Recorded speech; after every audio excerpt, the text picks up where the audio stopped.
इस कहानी का केंद्र एक ऐसा आधुनिक शहर है जहां रात के समय रहस्यमयी घटनाएं घटती हैं। ये शहर दिन में एक सामान्य शहर की तरह लगता है, लेकिन जैसे ही सूरज डूबता है, अंधेरे में एक और दुनिया जीवंत हो उठती है, परछाइयों की दुनिया। कहानी एक ऐसे व्यक्ति की है जिसने हाल ही में इस शहर में नौकरी के सिलसिले में कदम रखा है।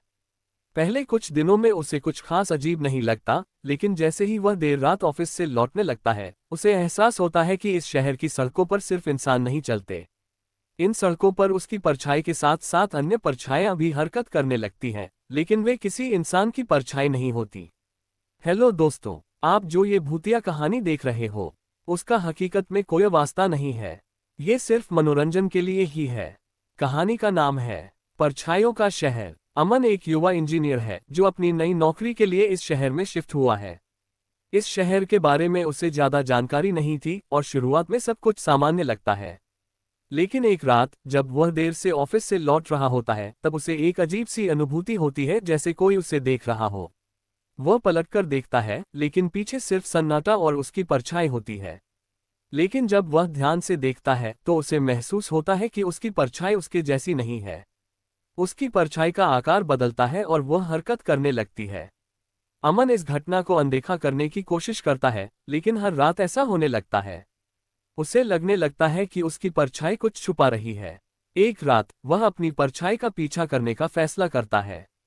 वह देखता है कि उसकी परछाई उसे शहर के एक पुराने हिस्से की ओर ले जाती है, जो अब उजाड़ और सुनसान है। यहाँ उससे पता चलता है कि इस शहर की परछाइयों का एक अलग इतिहास है। सैकड़ों साल पहले इस शहर पर एक वैज्ञानिक प्रयोग के दौरान बड़ा हादसा हुआ था, जिसमें लोगों की आत्माएं उनकी परछाइयों में कैद हो गईं। अब ये परछाइयां रात के अंधेरे में जीवित हो जाती हैं और किसी न किसी को अपना शिकार बनाकर अपने अस्तित्व को बनाए रखने की कोशिश करती हैं। अमन को ये भी एहसास होता है कि अब उसकी परछाई उसे जिंदा रहने के लिए खत्म करने की कोशिश कर रही है। कहानी एक नाटकीय मोड़ लेती है जब अमन एक पुरानी किताब के माध्यम से यह जानता है कि इन परछाइयों से कैसे छुटकारा पाया जा सकता है। वह एक रात पूरी तैयारी के साथ निकलता है, लेकिन उसकी परछाई उससे 2 कदम आगे है।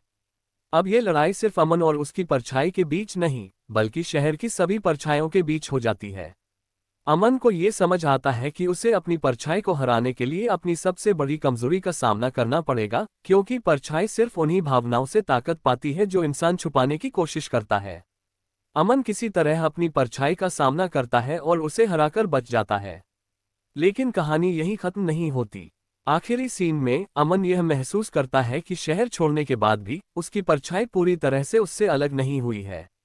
क्या वह कभी अपनी परछाई से छुटकारा पा पाएगा, या ये परछाई हमेशा उसके साथ रहेगी? हमारे वीडियो को लाइक, शेयर, कमेंट करें और आप हमारे चैनल स्टोरी वाला को सब्सक्राइब करें और बेल आइकन जरूर दबाएं। धन्यवाद।